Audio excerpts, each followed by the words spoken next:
पहाड़ों की शांत वादियों में कैलाश पर्वत अपनी श्वेत आभा के साथ आकाश को छूता हुआ खड़ा था। ठंडी हवा में मंत्रों की ध्वनि धीरे धीरे बहती थी और ऋषि होकर तप कर रहे थे। हिमालय जितने स्थिर और आकाश जितने असीम, उनका ध्यान किसी भी बाहरी हलचल से अडिग था।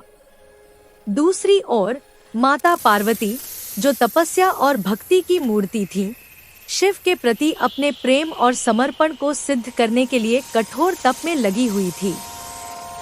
वर्षों से धूप छांव, वर्षा तूफान सब सहकर भी उनका मन दृढ़ था। मैं शिव को अपने पति रूप में प्राप्त करूंगी।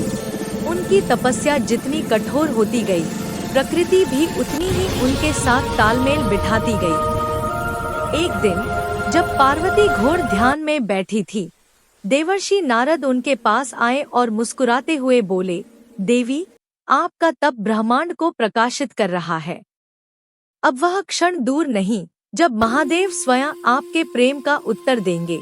पार्वती ने विनम्रता से सिर झुकाया, लेकिन उनके हृदय की धड़कनें तेज हो गईं। उनके मन में केवल एक आकांक्षा थी, शिव का सानिध्य।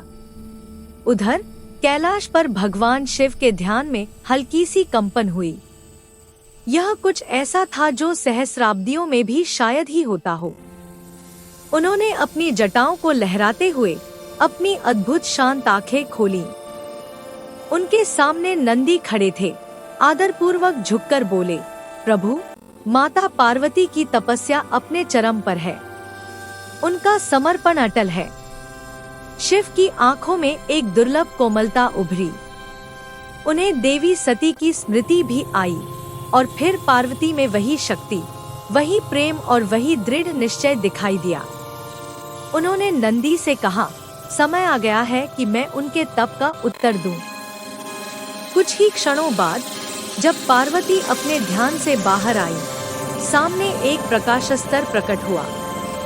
उस दिव्य आभा के भीतर स्वयं महादेव खड़े थे। उनका नीला शरीर, जटाओं से बहती गंगा और माथे पर चमकती तीसरी आंख, पूरा वातावरण एक अलौकिक ऊर्जा से भर गया। पार्वती की आंखें श्रद्धा और आनंद से भर आईं। शिव ने धीमे स्वर में कहा, देवी, तुम्हारा तप, तुम्हारी भक्ति ने मुझे तुम्हारे पास आने के लिए बाध्य कर दिया है।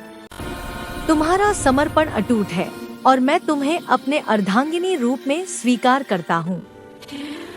पार्वती की आंखों से आनंद के आंसू झरने लगे। उनके हृदय में शांति और पूर्णता का प्रकाश फैल गए।